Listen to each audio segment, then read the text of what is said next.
Hello बच्चों। तो अभी एक रिडॉक्स का क्वेश्चन को डिस्कस करने जा रहे हैं। ये रिडॉक्स रिएक्शन का क्वेश्चन आपको पीएमटी 2003 और एआईपीएमटी 2018 दो बार पूछा गया है। और इस रिडॉक्स रिएक्शन को वैसे तो बैलेंस करने के आपने दो तरीके पर रखे होंगे। एक तरीका होता है ऑक्सीडेशन नंबर मेथड से और दूसरा आयन इलेक्ट्रॉन मेथड। लेकिन अभी जो हम लोग बैलेंस करेंगे ना, वो एक आसान तरीका से बैलेंस करेंगे जिसमें ज्यादा टाइम ना लगे, क्योंकि नीट में सबसे बड़ा फैक्टर जो होता है वो टाइमिंग होता है ना। तो आइए देखते हैं।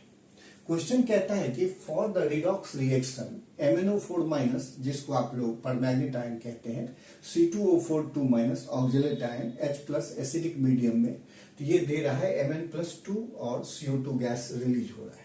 तो क्वेश्चन में कह रहा है कि the correct coefficient of reactants for the balance reaction. इस बैलेंस रिएक्शन के लिए करेक्ट कोएफिशिएंट क्या होगा रिएक्टेंट का। तो इसमें करना क्या है, सबसे पहले चीज आप ये देखिए कि ये MnO4 माइनस Mn2 प्लस में जाता है। तो MnO4 माइनस में Mn का ऑक्सीडेशन स्टेट +7 होता है और यहाँ प्रोडक्ट में Mn+2 स्टेट में है। तो +7 से +2 हो रहा है, मतलब पॉजिटिव चार्ज घट रहा है। कब घटेगा पॉजिटिव चार्ज? जब इलेक्ट्रॉन का गेन होगा, रिडक्शन। इसका मतलब यहाँ रिडक्शन हो रहा है। RH मतलब रिडक्शन हाफ रिएक्शन और OH मतलब ऑक्सीडेशन हाफ रिएक्शन। तो रिडॉक्स रिएक्शन दो पार्ट में बना है, एक reduction half reaction plus oxidation half reaction. तो यहाँ पर हमारा रिडक्शन हाफ रिएक्शन हुआ, तो यहाँ +7 है और ये +2 है। तो कितना इलेक्ट्रॉन का गेन हुआ? 5 इलेक्ट्रॉन का, इसलिए n फैक्टर यहाँ कितना हो गया? 5। अब आइए यहाँ पर 1 मोल C2O4 माइनस से ये CO2 में जा रहा है। तो यहाँ कार्बन देखिए 2 है, तो यहाँ पर इसीलिए 2 CO2 ले ली। तो अब यहाँ भी कार्बन 2 हो गया और यहाँ ऑलरेडी 2 है। तो n फैक्टर जब भी निकालते हैं तो हमेशा रिएक्टेंट जो भी है वो 1 मोल लेंगे। तो अब देखिए एक कार्बन पर +3 चार्ज है, तो 2 पर कितना होगा? +6। और एक कार्बन पर +4 है, तो 2 पे कितना होगा? +8।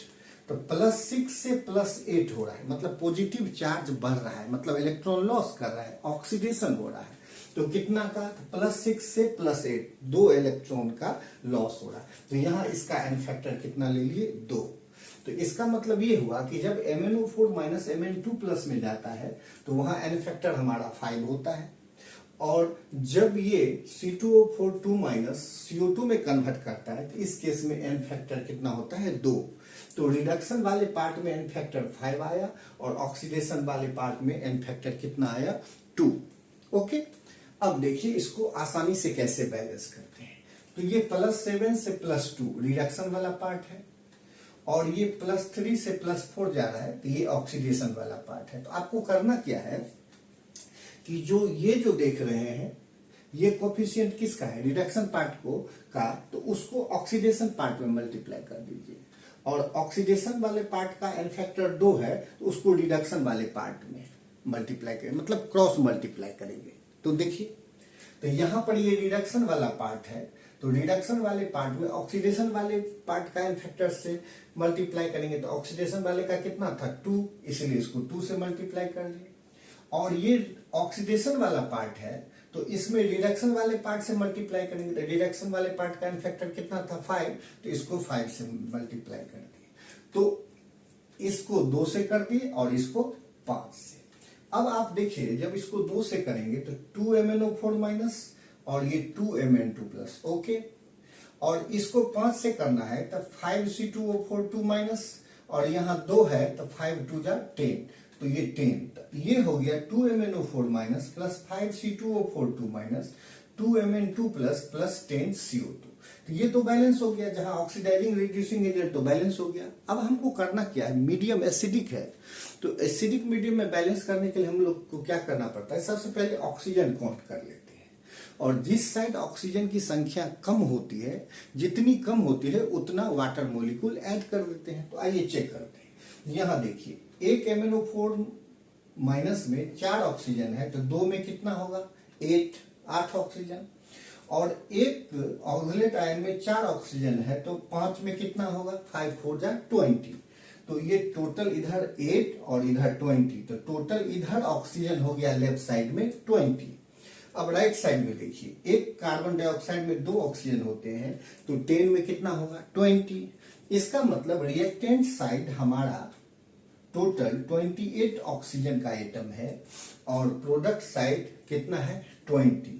तो यहां 28 और इधर 20, मतलब इधर 8 ऑक्सीजन कम है, तो इसीलिए हम लोग प्रोडक्ट साइड में 8 H2O ऐड कर देंगे। कितना ऐड कर देंगे 8, क्यों कि इधर 28 है और इधर टोटल 20 है, इसीलिए 8 वाटर मोलिक्यूल इधर ऐड कर दिए। अब क्या करना है, हाइड्रोजन को बैलेंस करने के लिए जितना आपने वाटर मोलिक्यूल ऐड किया उसका double H+ left side add कर दीजिए। तो 8 दूना कितना होगा 16, तो 16H+ हम इधर ऐड कर दिए। तो अब ये हमारा बैलेंस इक्वेशन हो गया। अब एक छोटी सी बात समझिए कि जब भी आपको इस तरह का रिएक्शन बैलेंस करना हो तो करना क्या है कि रिडक्शन वाले पार्ट का और ऑक्सीडेशन वाले पार्ट का n फैक्टर निकाल लेंगे। अब रिडक्शन वाले पार्ट का जो n फैक्टर निकले उसको आप मल्टीप्लाई करेंगे किसमें, ऑक्सीडेशन वाले पार्ट में, और ऑक्सीडेशन वाले पार्ट का जो n फैक्टर निकलता है उसको किसमें मल्टीप्लाई करेंगे, रिडक्शन वाले पार्ट में। इसीलिए यहां पर ये जो रिडक्शन वाला पार्ट है इसमें ऑक्सीडेशन वाले पार्ट का n फैक्टर 2 से मल्टीप्लाई किए हमने, और ये ऑक्सीडेशन वाला पार्ट है तो इसमें रिडक्शन वाले पार्ट से मल्टीप्लाई करेंगे। तो यहाँ रिडक्शन वाले पार्ट का n फैक्टर 5 था, इसलिए इसको 5 से मल्टीप्लाई किए थे। ओके, अब ये रिएक्शन आपका बैलेंस हो गया। तो न्यूमेरिकल में कहता है कि correct coefficient of reactant for the balance equation. तो रिएक्टेंट है कौन, MnO4- C2O4 2- और H+। तो यहां पर इसका कोएफिशिएंट कितना है 2, तो MnO4- का 2। ऑक्सिलेट आयन का कितना है 5, तो 5, और H+ का कितना है 16, तो 16। लेकिन अगर प्रोडक्ट का भी पूछता तो Mn2+ का 2 कोएफिशिएंट होता और CO2 का 10 होता और वाटर का 8 होता। तो उम्मीद करते हैं कि आप इसको बढ़िया से समझ लिए होंगे, और अगर इस प्रोसेस से आप प्रैक्टिस कर लेते हैं तो मुश्किल से 10 से 15 सेकंड में आप एक क्वेश्चन को सॉल्व कर सकते हैं। Thank you.